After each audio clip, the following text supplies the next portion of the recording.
Morning, guys. I'm going to do a critique on a wrist series. So protocol on a wrist is a PA, oblique, and lateral. And we do a lot of wrists, so we need to pay attention and make sure we're getting what we need to get on those x-ray films, okay? So is what we need to see on a wrist. Here we have a left PA wrist. We need to see the proximal row of metacarpals. Of course, we need to see the carpal bones, and between a quarter and a third of the ulnar and the radius. Okay. We need to be able to see good joint spaces between the carpal bones and the radius, as well as the carpal bones and the ulna.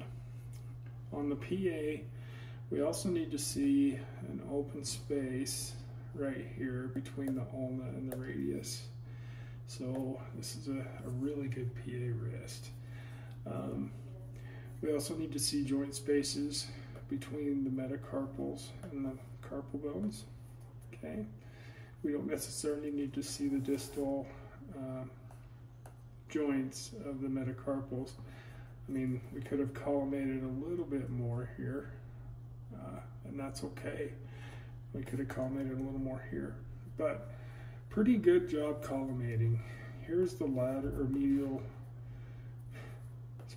skin margin and the medial skin margin. So we've collimated fairly well. Not much we can do there. We could have collimated a little bit vertically, but pretty good. Contrast-wise, we're great.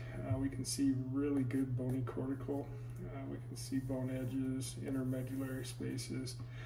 And in this case, it's an adolescent, so we can see good growth plates. And we can see some growth plates up here on the distal metacarpals as well. So yeah, good job on the PA wrist. We got, slight superimposition of the proximal metacarpals, and that's very good. Some superimposition of some of the carpal bones, and I don't want to go too far into detail with that, but just know that you need to be able to see the proximal row of metacarpals, at least half of them, and then the ulna and the radius between a quarter and a third of the shaft of those bones, plus the carpal bones, of course.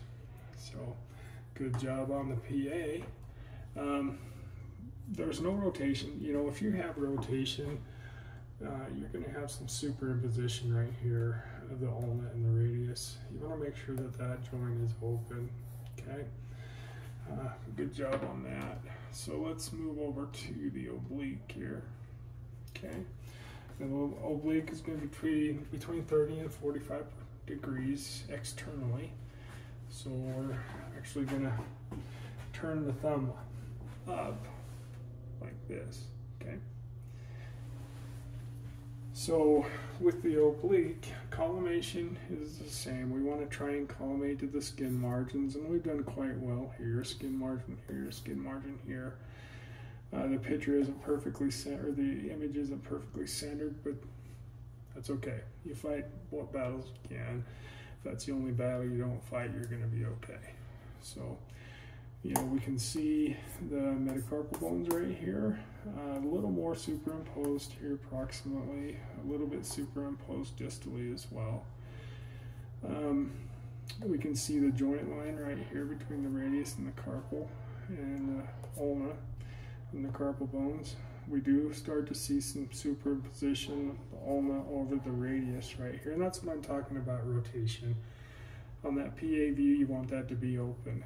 So on the oblique view, we're going to have some superimposition right here. So contrast-wise, we're really good. Good differentiation between tissues and bone. Let's see, anything else about those? Pretty good oblique. So just make sure you're including the wrist. and you'll be in good shape. Okay, let's do the lateral here. Okay, lateral. Same collimation rules, skin margins. Okay, I mean, you could rotate or collimate a little bit further there, but not necessary. Okay, again, here we see the differentiation between tissues. We're going to be thicker right here, so our picture is going to be a little bit lighter than it is right here. So we can still see the proximal, the proximal metacarpals. They're superimposed over each other. You see the thumb coming down right there. This is a really good lateral. Okay, laterality is important for detecting buccal fractures and other things of that sort. You can see that we've got good superimposition of the radius and ulna right here. There's very, very little, I mean, maybe a little bit right there, but that's almost perfectly lateral, and that's what we're looking for. And you're all going to figure out the best way to do that, to feel if those bones are on top of each other. And just pay attention to that every time you do a lateral wrist or anything like that, to make sure those bones are superimposed. Here we can see the joint between the carpal and the radius right here. We can see the top of the ulna right there. So very, very good lateral. There's not much I would change about that. Maybe a little tighter collimation horizontally, but other than that, really well. I mean, it is marked with an L, so we know that that's a left. It's hung anatomically correct, so good job on this wrist. Now, when we hang a wrist, anatomically speaking, it's like the patient is pushing on a wall. Okay. So if you were to walk in here and you have a question on whether that wrist looks correct, just put your hands up against the wall.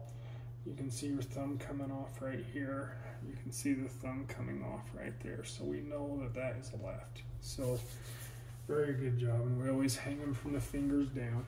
So, to summarize, we just need to make sure we're seeing a quarter to a third of the radius and ulna, and the proximal row of metacarpals and the carpal bones, and that our joint spaces are open, especially on the PA right there, and joint spaces are open there. So good job. Next time you do a wrist, just remember to collimate to where you're going to get the body parts that you need to get on there, and pay close attention to that. You don't want to be cutting parts off and missing information. So anyway, like always, if you have any questions, please reach out. You can reach out via email, cell phone, or I'm in Evanston most of the time. So thanks for stopping in and watching this video today. If you have any questions, let me know. You guys have a good rest of your day.